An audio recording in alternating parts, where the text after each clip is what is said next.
കുഴഞ്ഞ് പണ്ടരടങ്ങിയിരിക്കണം. ഇവിടെ ഒന്നും ഇരിക്കാതെ നാട്ടുകാരെ പറമ്പിൽ പോയേക്കണം. നാട്ടുകാരെ പറമ്പിൽ എൻ്റെ അമ്മ വരട്ടെ. എൻ്റെ അമ്മച്ചിക്ക് കൊടുക്കണുണ്ട് ഒരു അമ്പാനി കുമ്പാനി.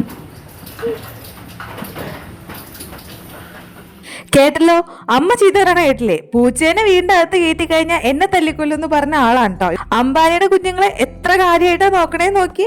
അച്ഛനും അമ്മയും നാട്ടിലെത്തി കഴിയുമ്പോൾ ആദ്യം തന്നെ അംബാനിയുടെ കുഞ്ഞുങ്ങളെ കാണിച്ചു തരുമെന്ന് ഞാൻ പറഞ്ഞായിരുന്നു.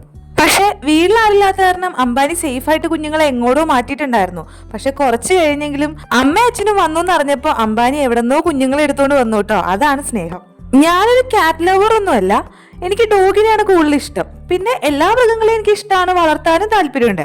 പക്ഷെ ഇത്രയും പാവമായിട്ടൊരു പൂച്ചേനെ ഞാൻ ഇതുവരെ കണ്ടിട്ടില്ല കേട്ടോ. അതുകൊണ്ടാണ് എനിക്ക് ഇത്രയും അംബാനിയെ ഇഷ്ടം. പൂച്ചേനെ തൊടരുത്, എടുക്കരുത് എന്നൊക്കെ പറഞ്ഞ അമ്മ ഇപ്പോ അപ്പറ പറമ്പിൽ നിന്നാണ് കുഞ്ഞുങ്ങളെ പറക്കിയെടുത്തോണ്ട് വന്ന് ഈ തുടച്ച് നല്ല സുന്ദര കുട്ടപ്പന്മാരാക്കണത്. ഉച്ചയ്ക്ക് ഒരു ഉറക്കമൊക്കെ എഴുന്നേറ്റ് കഴിഞ്ഞപ്പോ എന്റെ വാട്സാപ്പിൽ വന്ന ഒരു വീഡിയോ ആണ് കേട്ടോ ഇത് കണ്ടപ്പോ എനിക്ക് ഒത്തിരി സന്തോഷമായി. പ്രത്യേകിച്ച് അമ്മയുടെ ചീത്ത പറച്ചിൽ കേട്ടിട്ട് എനിക്ക് ശരിക്കും ചിരി വന്നു കേട്ടോ.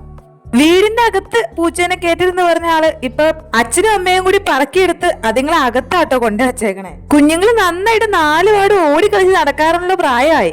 നാട്ടിലിപ്പോ നല്ല മഴയാണല്ലോ, അതുകൊണ്ട് അതുങ്ങളെ പുറത്തിറക്കി വെക്കാനും പറ്റാത്ത അവസ്ഥയാന്ന് തോന്നുന്നു. താഴെ വെച്ചാ 3 എണ്ണം പിരിപിരാന്ന് 3 വഴിക്ക് ഓടണോണ്ടാണ് കേട്ടോ ഇതേപോലെ ബക്കറ്റിന്റെ ഉള്ളിലും ബേസിന്റെ ഉള്ളിലൊക്കെ ആക്കി വെക്കുന്നേ. എന്തൊക്കെ പറഞ്ഞാലും ഒരു ജീവനല്ലേ, നമ്മുടെ വീടിന്റെ ഉള്ളിൽ വന്നു കയറിയതല്ലേ. അപ്പൊ അതുങ്ങളെ രക്ഷിക്കേണ്ടത് നമ്മുടെ കടമയാണല്ലോ. നമ്മളെ കൊണ്ട് ആവുന്ന പോലെ അതുങ്ങൾക്ക് ഭക്ഷണം കൊടുക്കുക, അതുങ്ങളെ നോക്കുക. ഈ വളർത്താൻ താല്പര്യം ഇല്ലെങ്കിലും എന്തോരം ഭക്ഷണം നമ്മൾ വേസ്റ്റ് ചെയ്യുന്നത്. അതിൽ ഒരു ഇച്ചിരി അതുങ്ങൾക്ക് കൊടുത്തു വെച്ച് ഒന്നും സംഭവിക്കാൻ പോണില്ലല്ലോ. അമ്പാനിയുടെ കുഞ്ഞുങ്ങൾ വലുതായി ഇങ്ങനെ ഓടിക്കളിച്ചിറങ്ങുന്നപ്പോ ഭയങ്കര സന്തോഷം. അപ്പൊ വീഡിയോ ഇഷ്ടപ്പെട്ടാൽ ലൈക്ക് ചെയ്യുക, കമന്റ് ചെയ്യുക, സബ്സ്ക്രൈബ് ചെയ്യുക, സപ്പോർട്ട് ചെയ്യുക. സബ്സ്ക്രൈബ് ചെയ്യാൻ മറക്കല്ലേ. Okay, by.